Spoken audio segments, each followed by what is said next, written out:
आज मार्केट में सिर्फ तेजी नहीं थी, ड्रामा भी फुल ऑन था। ग्लोबल मार्केट्स ने रैली पकड़ी और दलाल स्ट्रीट ने भी मौका नहीं छोड़ा। लेकिन इंडेक्स के ऊपर नीचे से ज्यादा आज का असली तमाशा हुआ इंडिविजुअल स्टॉक्स में। सबसे पहला धमाका गैब्रियल इंडिया का। कंपनी ने एक जबरदस्त रीस्ट्रक्चरिंग प्लान अनाउंस किया और स्टॉक ने टर्बो मोड में 20% की रैली मार दी। उसके बाद स्टेज पर आए Raymond realty. Raymond realty group का real estate business finally list हो गया और एंट्री के साथ ही एक्साइटमेंट शुरू हो गई। फिर स्पॉटलाइट चली गई सोना कॉनस्टार पे, जो इंडिया में ही रेयर अर्थ मैग्नेट्स बनाने का एम्बिशियस प्लान कर रहा है। और फिर आता है एसकेएफ इंडिया, जिसने अनाउंस किया है एक multi crore long term investment plan, जिसका इंपैक्ट आने वाले सालों तक दिखेगा। तो चलो आज के पूरे एक्शन को डीकोड करते हैं। और हां, अगर तुम मार्केट के स्मार्ट मूव्स को मिस नहीं करना चाहते तो इन्फॉर्म्ड इन्वेस्टर ऐप डाउनलोड करना ना भूले।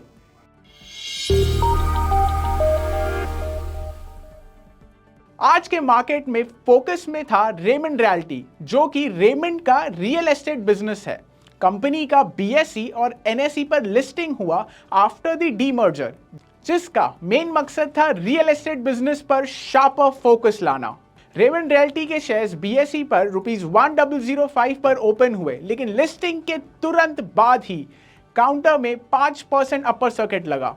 इंटरेस्टिंगली, रेमंड रियल्टी की लिस्टिंग उसी दिन हुई जिस दिन एक और रियल एस्टेट जायंट कल्पतरू भी स्टॉक मार्केट पर डेब्यू कर रहा था।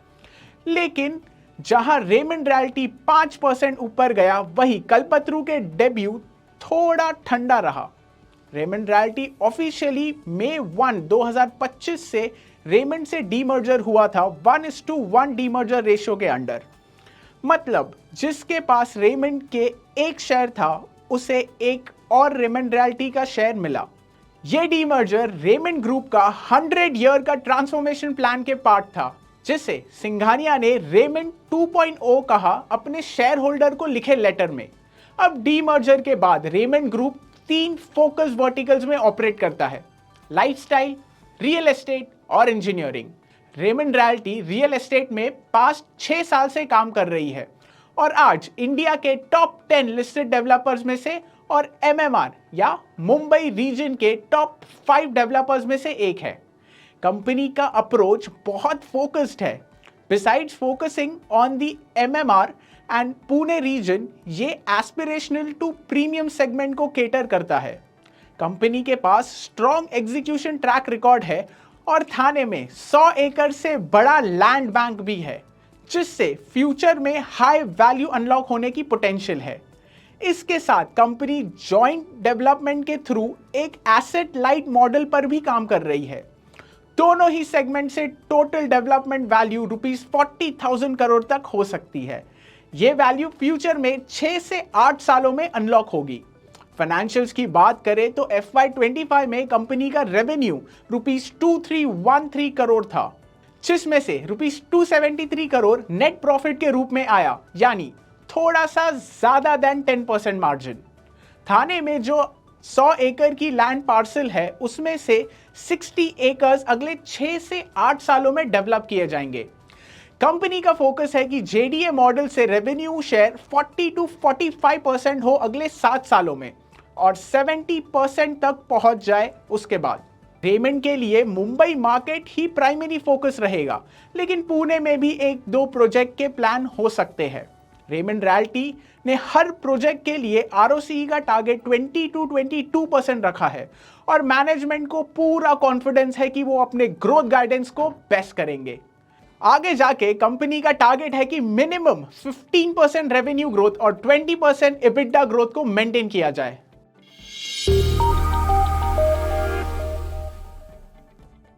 आज के अर्ली ट्रेड में गैब्रियल इंडिया के शेयर्स 20% के अपर सर्किट लगा के ₹843 तक पहुंच गए, जब कंपनी के बोर्ड ने एक major business restructuring plan approve किया। गैब्रियल इंडिया अपने बिजनेसेस बड़ा करने के लिए एक रिस्ट्रक्चरिंग प्लान ला रहा है।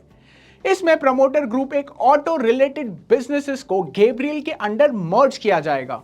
गैब्रियल इंडिया अभी तक एक सिंगल प्रोडक्ट कंपनी रही है जो suspension parts and shock absorbers बनाती है, लेकिन इस रीस्ट्रक्चरिंग के बाद प्रमोटर्स इसके एक मल्टी प्रोडक्ट कंपनी के रूप में ट्रांसफॉर्म करना चाहते हैं। वो प्रमोटर बिजनेसेस जो गैब्रियल में मर्ज किए जाएंगे वो है एनकैमो, जो कि brake, fluid radiator, coolant, diesel exhaust fluid, adhesives बनाती है। दाना आनंद, जो ईवी और कमर्शियल व्हीकल्स के लिए ट्रांसमिशंस और ड्राइव लाइन पार्ट्स बनाती है। हेनकेन आनंद, जो कार कंपनीज को बॉडी इन वाइट और एनवीएच प्रोडक्ट सप्लाई करता है।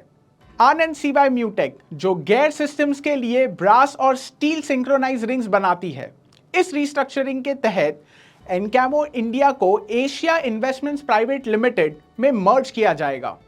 इसके बाद एआईपीएल के ऑटो बिजनेसेस, जिसमें दाना आनंद, हेनकेन आनंद और एसीवाईएम जैसे इन्वेस्टमेंट्स भी शामिल है, एशिया इन्वेस्टमेंट से डीमर्ज होके गैब्रियल इंडिया में मर्ज हो जाएगा। हर 1000 एआईपीएल शेयर्स के लिए प्रमोटर को 1158 गैब्रियल शेयर्स मिलेंगे। ये 2 स्टेप रिस्ट्रक्चरिंग गैब्रियल के सारे ऑटो रिलेटेड बिजनेसेस को एक छाते के नीचे लाया जाएगा। इसका मेन गोल है गैब्रियल इंडिया में ऑटो सेक्टर से जुड़ी कंपनीज को मर्ज करके प्रोडक्ट पोर्टफोलियो को स्ट्रांग बनाना और सिनर्जीज अनलॉक करना। इस स्कीम को इफेक्टिव होने के लिए 10 से 12 महीने लग सकते हैं। अगर सेगमेंट्स की बात करें तो कंपनी की टोटल रेवेन्यू का 63% 2 व्हीलर्स और 3 व्हीलर सेगमेंट से आया, 25% पैसेंजर कार से, 11% कमर्शियल व्हीकल से और बचा हुआ 1% ट्रेडिंग से। पूरे फाइनेंशियल ईयर FY25 में भी परफॉर्मेंस स्ट्रांग रही। एनुअल रेवेन्यू में 19.4% का ग्रोथ देखा गया, मेनली 2 व्हीलर और 3 व्हीलर सेगमेंट्स के स्ट्रांग एक्सपांशन के चलते। EBITDA फुल ईयर के लिए 33.2% YOY से ग्रो हुआ और नेट प्रॉफिट 250 करोड़ तक पहुंच गया, जो पिछले साल के कंपैरिजन में 37.1% का जंप था। ये पूरे रीस्ट्रक्चरिंग गैब्रियल को एक सस्पेंशन मेकर से एक multi product mobility solution provide बनाने के लिए हो रहा है, ताकि प्रोडक्ट कॉन्सेंट्रेशन का रिस्क कम हो। पोस्ट मर्जर प्रमोटर होल्डिंग 55 से बढ़कर 63.5 होने की उम्मीद है। ये मूव सप्लाई चेन सिनर्जी को भी एनहांस करेगा, स्पेशली एक्सपोर्ट्स और नए क्लाइंट्स एक्वायर करने के लिए गैब्रियल के ग्लोबल पार्टनर्स का यूज होगा। गैब्रियल इंडिया का ये स्ट्रेटेजिक रीस्ट्रक्चरिंग एक बड़ा कदम है कंपनी के 50,000 करोड़ रेवेन्यू टारगेट का, जो FY30 तक अचीव करने का टारगेट है।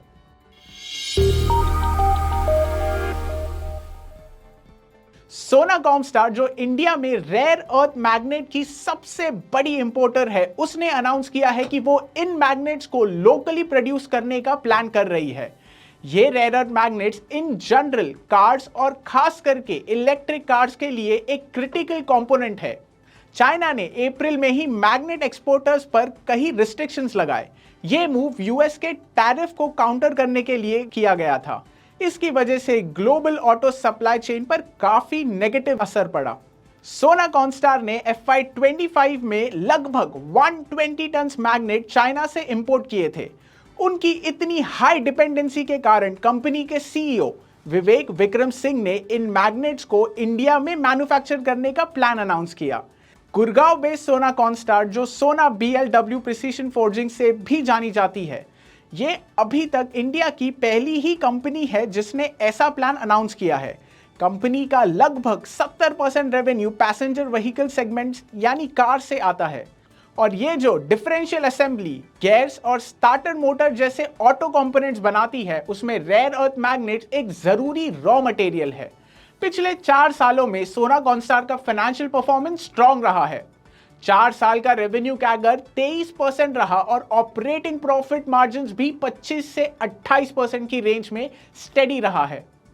नेट प्रॉफिट ने भी 29% का स्ट्रांग कैगर दिखाया है। कंपनी का ये लोकल मैग्नेट मैन्युफैक्चरिंग का प्लान लॉन्ग टर्म में मार्जिन्स को इंप्रूव कर सकता है।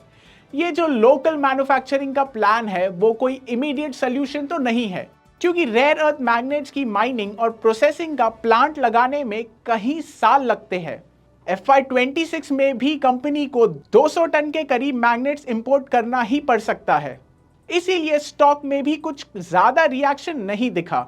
आज स्टॉक 0.5% से डाउन था। लॉन्ग टर्म में चाइना पर डिपेंडेंसी कम करने के लिए ये plan is a step to the right direction.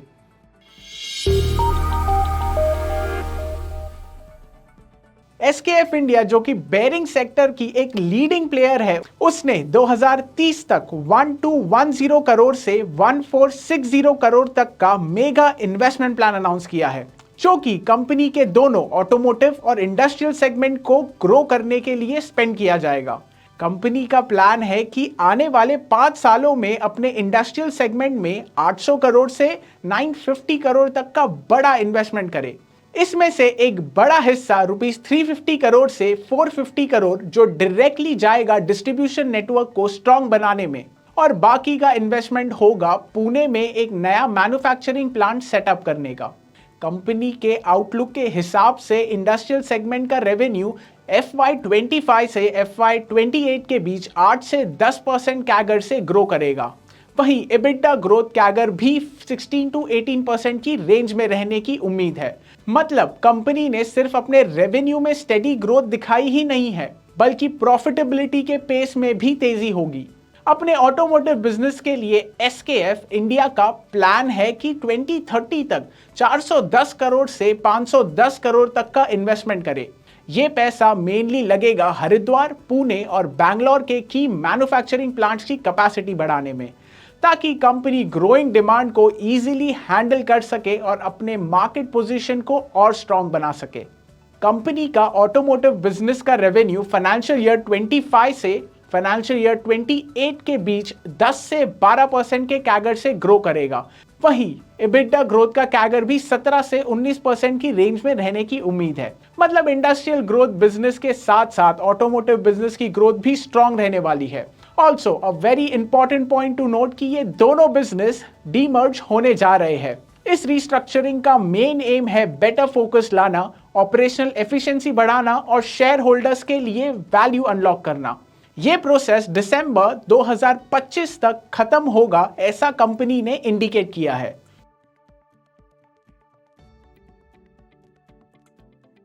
Indian indices ने फ्लैट ओपनिंग दी है after a quite Monday close, reflecting global markets जो काफी चॉपी रहे, एज इन्वेस्टर्स कॉशियस बने हुए हैं जुलाई 9 के यूएस टैरिफ के डेडलाइन के पहले। FIIs 2 दिन की बाइंग के बाद फिर से नेट सेलर्स बन गए, जबकि DIIs ने 2 दिन की सेलिंग के बाद बाइंग की। जून में अब तक FIIs ने 15,806 करोड़ की बाइंग की है। रुपी 15 पैसे स्ट्रांग हुआ और रुपीस 85.76 पर डॉलर पर ओपन हुआ, डॉलर के वीक होने की वजह से। डॉलर के वीक होने से सेफ हेवन डिमांड बढ़ी, जिससे गोल्ड के दाम ऊपर गए। ऑयल प्राइसेस गिरते रहे क्योंकि आउटपुट बढ़ने की उम्मीद है। This is Prithvi Agarwal signing off. जय हिंद। Investments in securities market are subject to market risks. Read all the related documents carefully before investing.